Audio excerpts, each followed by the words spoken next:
Il est plus que temps de nous familiariser avec ce visage et de pouvoir lui attribuer un nom. Ne plus l'oublier et lui redonner toute sa place dans l'histoire du cinéma.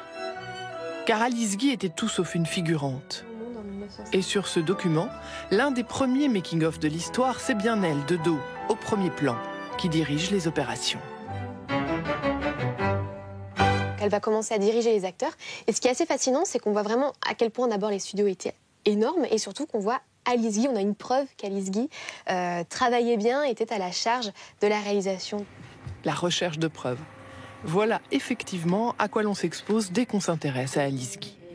Et c'est le cas de cette jeune romancière qui vient de lui consacrer son dernier livre, après avoir passé plusieurs heures dans cette salle de recherche de la Cinémathèque française, pour découvrir, annoté de sa main, les mémoires d'une pionnière. Le premier film que je fis fut La Fée aux choux. Les choux étaient découpés dans du carton. Comme éclairage, nous avions le soleil dont il fallait attendre l'orientation propice et la bonne volonté.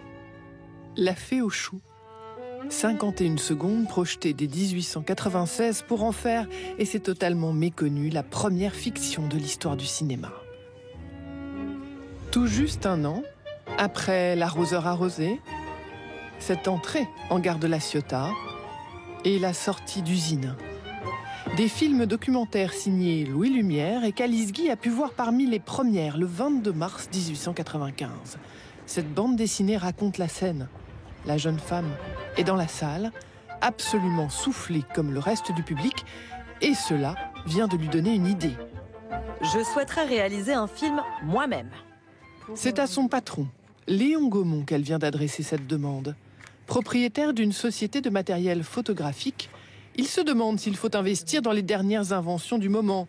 Phototachygraphe, alétoscope ou pantobiographe, tous ancêtres de ce qu'on va appeler le cinéma, pour bientôt faire de Gaumont un empire avec le plus grand studio du monde. Comme c'était muet, il pouvait tourner plusieurs films en même temps. Merci donc à l'audace de cette toute jeune secrétaire de 21 ans, d'avoir eu l'intuition que le cinéma allait se développer avec de bonnes histoires. On lui doit les premiers scénarios, les premiers décors, les premiers acteurs, et pendant 10 ans, des centaines de films, avec une certaine maîtrise de l'humour et quelques effets spéciaux, utilisés dans ce premier péplum de l'histoire. Ça, c'est son chef-d'œuvre. C'est le film dont elle est le plus fière. 25 décors peints à la main. C'est extraordinaire. Ils ont tourné dans la forêt de Fontainebleau, avec 300 figurants, en hiver. Une prouesse qui la pousse à tenter une nouvelle aventure. Écoutons-la raconter.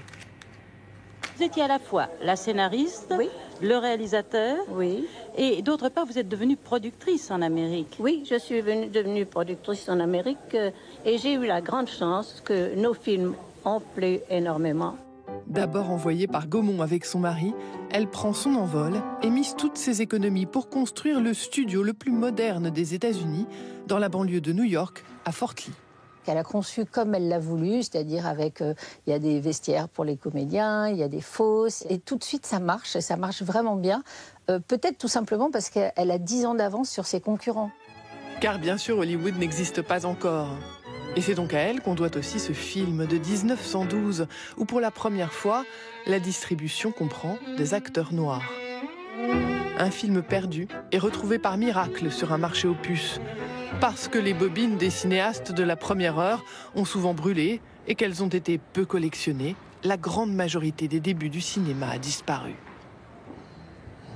Mais un prix, Alice Guy, organisé chaque année pour récompenser une cinéaste, doit contribuer petit à petit à la sortir de l'oubli, reste maintenant à la faire entrer dans la légende.